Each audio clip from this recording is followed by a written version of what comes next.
Hello dear students, welcome to EPG Pathshala. I am Dr. Surinder Kaur, Professor, Khalsa College of Education, Ranjit Avenue, Amritsar. Well students, today we will discuss about the topic concept and approaches to educational administration, management and governance. The objectives of the topic are explain the meaning or concept of educational administration, management and governance. Illustrate the common features of educational administration. Discuss the functions of educational administration. Explain the meaning of educational management and governance, and elaborate the different approaches of educational administration, management and governance. Educational administration is a process that includes the combined operation for maintaining good working conditions. It is a process of utilizing appropriate material in such a way to promote effectively the development of human qualities. It includes all those techniques and procedures employed in operating the educational organization in accordance with established policies. It is the totality of resources which makes it effective for accomplishing the purpose of an enterprise. Educational administration includes certain functions like planning, organizing, financing, directing, supervising, inspecting and evaluation. It is also concerned with elements like setting up of goals of education, review, feedback and innovation. Now let us discuss how different educationists have defined the meaning of educational administration. According to Graham Balfour, educational administration enables the pupils to receive the right education from the right teachers at a cost within the means of the state under conditions which will enable the pupils to profit by their training. According to R. Mote, educational administration is the influencing of one group of human beings, the pupils, to grow towards defined objectives utilizing a second group of human beings, the teachers, as an agent and operating in a setting of a third group of public, variously concerned both with objecting and with means used to achieve them. According to National Society for the Study of Education, educational administration is a social statesmanship which guides educational activities, plan programs and facilities and provides leadership in a long-term but broad social perspective. Stephen describes educational administration as a process concerned with creating, maintaining, stimulating and unifying the energies within an educational institution towards realization of predetermined objectives. After defining meaning of educational administration, now let's discuss about the features of educational administration. The common features of educational administration are, first of all, for the fulfillment of the goals of an organization, administrators should involve all the people of that organization for the attainment of predetermined goals. Second is providing suitable conditions for work and raising the morale of the workers on the job. There should be provision for innovations, changes and development in one's organization. It is humanistic and reorganizer in its approach. Its major objective is to build the personality of individual, his needs, and his quest for perfection is glorified. It enables the individuals to understand that crime is evil. It is not merely the political philosophy, but psychology, ethics, sociology, and history which determine the educational processes or procedures. Educational administration proceeds by taking individual as a unit. Educational administration is more concerned with the inner development of human personality. Educational administration tries to make an individual a moral and cultural person. Educational administration believes in experimentation. Now, principles of educational administration. First of all, we will discuss principle of sharing responsibility. John Dewey, the famous American philosopher, has defined democracy as a sharing of experiences. A democratic head shares his responsibility with others and believes in the decentralization of powers. It enables the leader and the followers to have good mental health. Second is principle of equality. Democracy demands equality of opportunity to all. All are equal in the eyes of law. A democratic head does not consider himself aloof from others. He feels as he was one social being in an inseparable unity of same social structure. Second is principle of freedom. It is one of the unique principles of democracy. The democratic head gives full freedom to the staff so that they may work according to their will. Next is principle of cooperation. The running of a school is not one man's job. It needs combination of many hands. Every member of the school should fully cooperate with the colleagues and with the head of the institution. Next, that is the principle of justice. Democratic administration demands full justice on the part of the headmaster of the school. The democratic administration will be successful only if the headmaster does justice to one and all. In such an environment, all are treated alike and get due importance. Next is principle of recognition of individual worth. In democratic administration, the head shows equality to all. He comes closer to his followers and tries to understand everyone's capability. Quality or merit of each individual is well recognized by him. Next one is principle of leadership. Democratic administration needs leadership at different levels. The school administrator must possess the qualities of leadership so that others may also follow him. He should inspire, direct, guide and lead the staff, the students, parents and the community as well. Principle of democratic philosophy. A set philosophy behind every working ensures its success. A democratic philosophy of the head will make the institution function smoothly and effectively. Next is principle of flexibility. A democratic head of institution believes in the principle of flexibility. He is ever ready to accommodate others in the wider interest of the institution.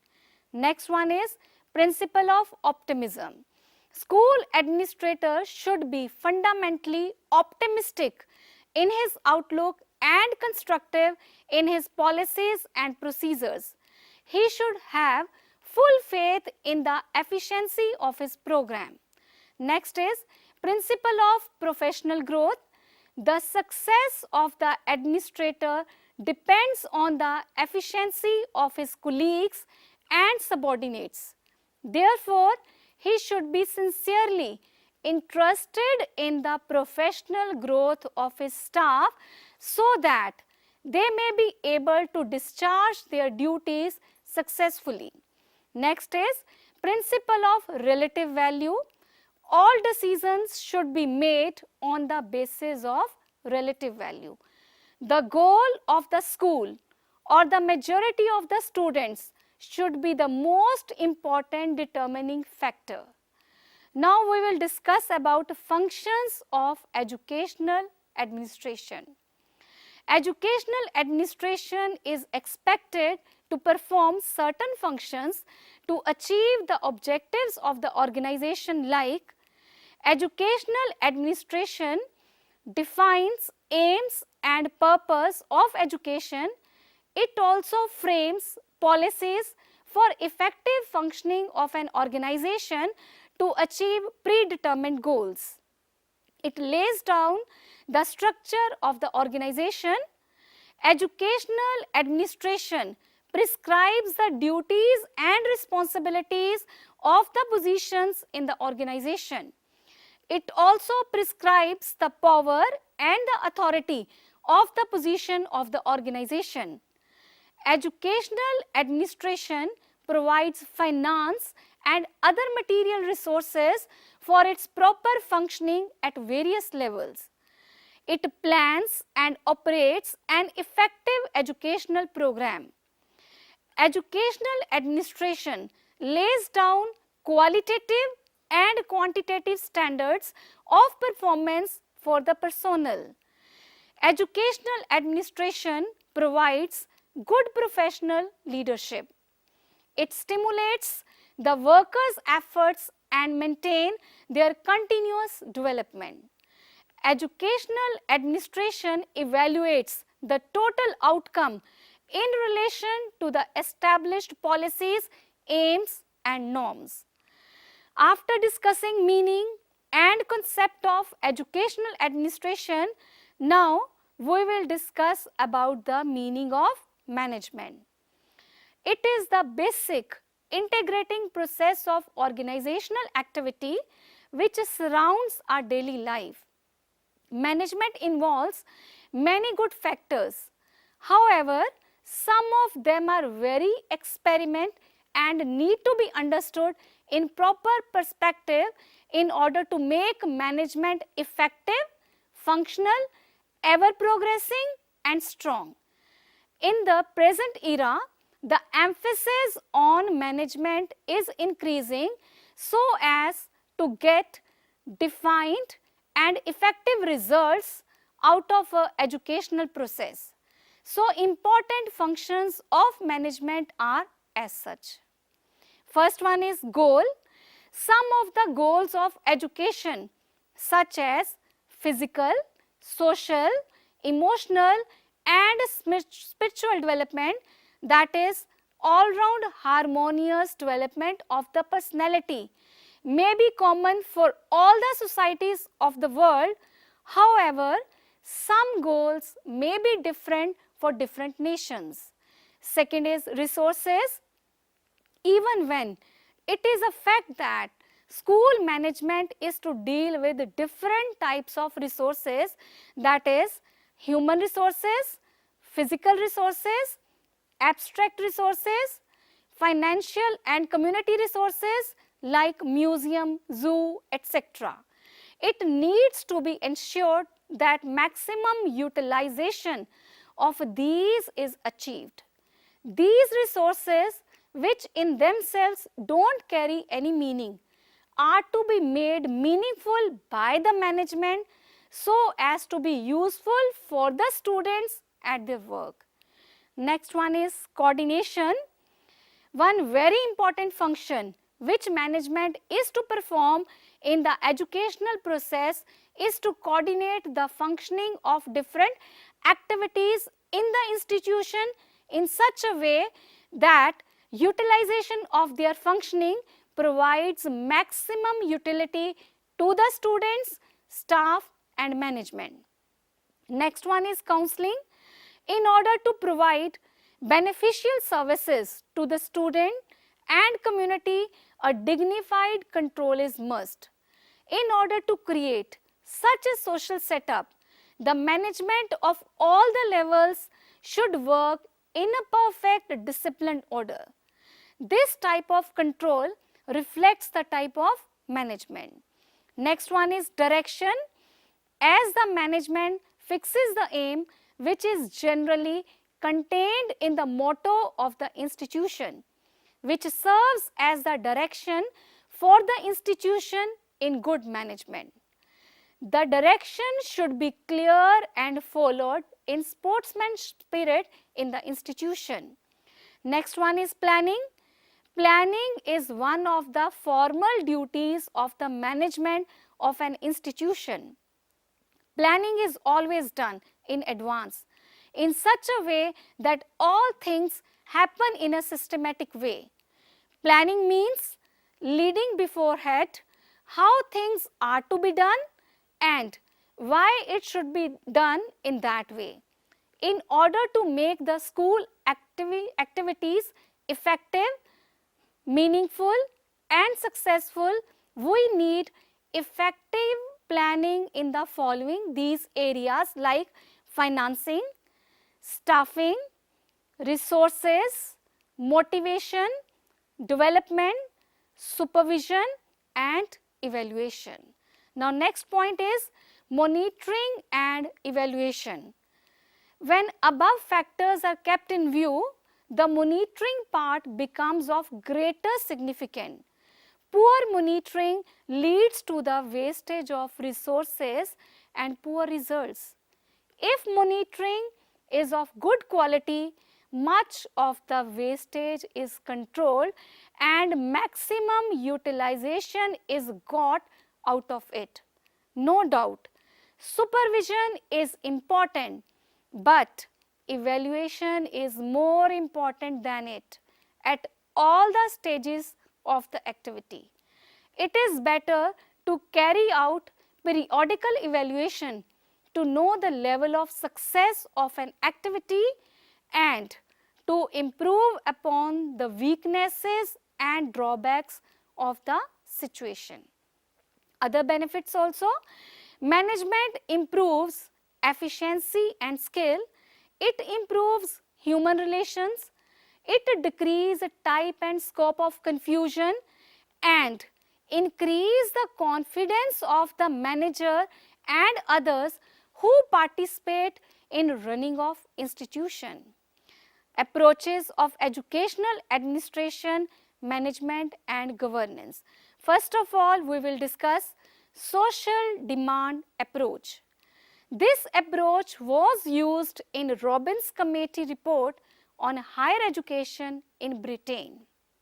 In India too, this approach is a popular one while opening new schools and colleges in particular.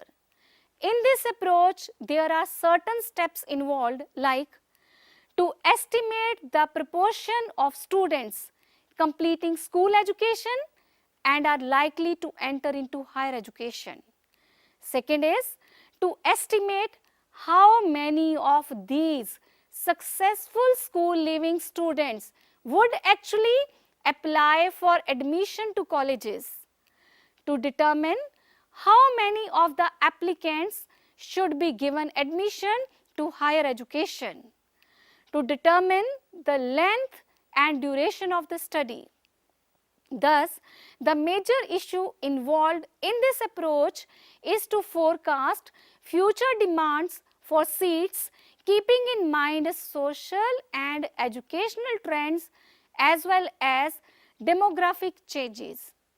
The underlying assumptions in this approach is that expansion on education is beneficial to the economy and thus additional expenditure on education would not create a heavy burden which is unbearable.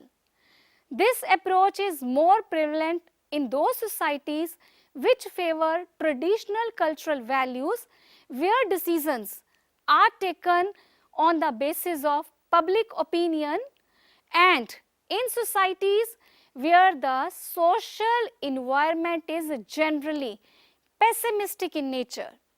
The approach is based on currently expressed preferences and does not take into account public expenditure on education. Also, it sometimes leads to a mismatch between the output of higher education and the demands of the economy. Second is social justice approach. This approach emphasizes justice to the disadvantaged sections of the society and is based on Article 45 of the Indian Constitution. This approach is aimed at making special provision for the socially, economically and educationally disadvantaged communities for a longer duration. This includes opening ashram schools for tribal areas, special concessions and scholarships, incentives and relaxation. Next one is rate of returns approach. According to this approach, investment in education should take place in such a way that the returns from the investment are equal to the returns from other kinds of investment of capital. For example, investment in industry. This principle is known as a equi-marginal returns in economics theory and could be extended to educational sector. This approach treats education as an investment in human capital and uses rate of returns as a criterion in allocation of financial resources. The approach implies that if the rate of return is low, expenditure on education should be reduced. However, in reality, it is difficult to apply this approach to education due to problems associated with measuring rate of returns in education.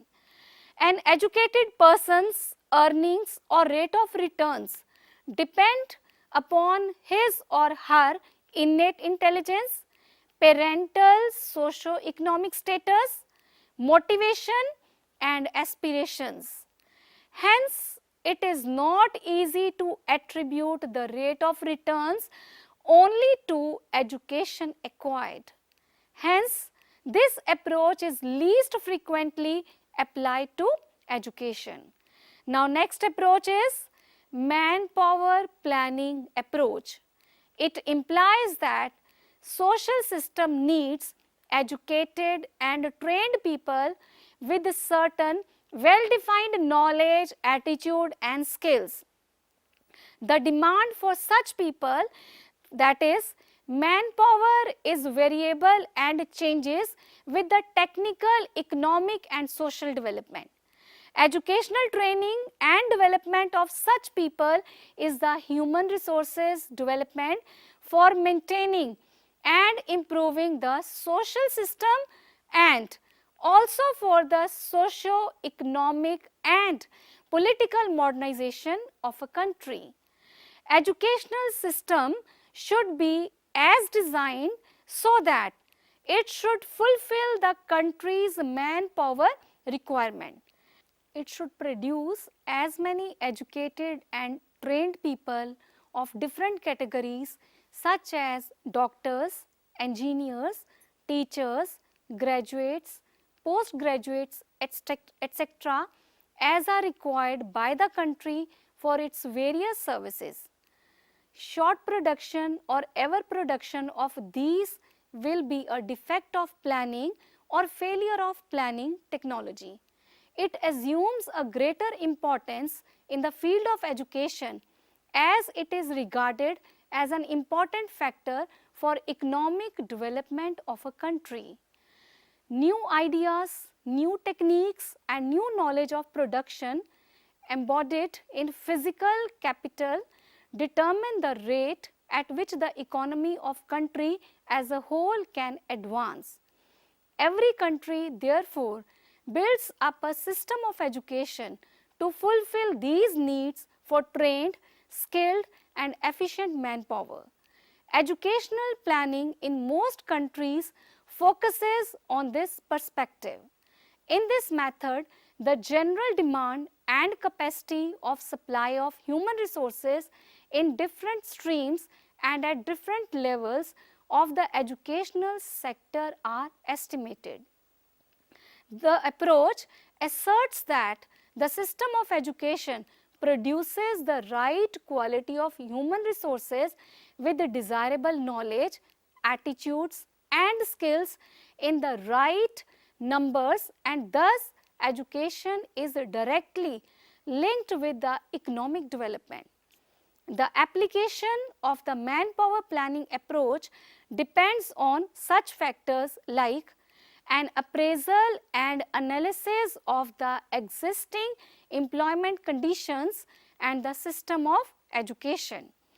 Planning the system of education using the financial resources which are limited in an optimum way so as to fulfill the demands of the employment sector without experiencing wastage on account of unemployment. Making an appraisal of the number of students enrolled, the number of existing teachers and their qualification, enrollment in teacher education institutions, availability of future teachers as well as the existing number of school buildings, equipments, infrastructure and other facilities.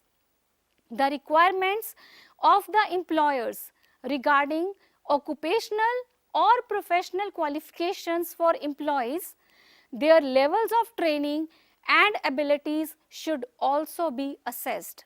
The manpower planning approach takes note of the fact that the teaching profession requires approximately 60% of the highly qualified human resources of a country which competes with the demand for manpower in other economic sectors. A detailed projection of the demand for human resources is difficult due to the uncertainty of productivity trends. Some developed countries such as Norway, France and Sweden estimate their future manpower needs so as to meet the demands of the economy, whereas others such as Great Britain estimate the numbers to be educated on the basis of students' demands. Next one is intra-educational extrapolation approach. Conceptually, the task of intra-education extrapolation consists of estimating the quantitative implications for the system as a whole. It means setting targets for one particular characteristic of the educational system. Thus, if the targets were to be the achievement of universal primary education up to certain grade level by a certain year, the education planners would explorate from the datum the ways in which the supply of teachers, the construction of new buildings, the production of new textbooks and like would need to be scheduled to ensure that the target will be reached. Flow statistics of various kinds become an important tool for this kind of analysis. So, at the end we can conclude that educational administration is the study and practice of managing the resources, task and communication involved in running a school. Educational administration is a discipline within the study of education that examines the administrative theory and practice of education in general and educational institution and educator in particular. Educational administration has a vast area of operation ranging from planning to budgeting in an effort to make the educational process purposive and functional. It focuses upon the attitude towards work and adopts practical measures to ensure that the system of work functions efficiently and assist in the achievement of the aims of education, thus benefiting the learners who are the main stakeholders in the educational system. Educational administration is based on different principles like sharing responsibility, principle of equality, principle of freedom, principle of recognition of individual worth, and principle of professional growth. It frames policies and lay down the structure of organization. Educational management improves the efficiency and skill of educational institution and improves human relationship. Thank you.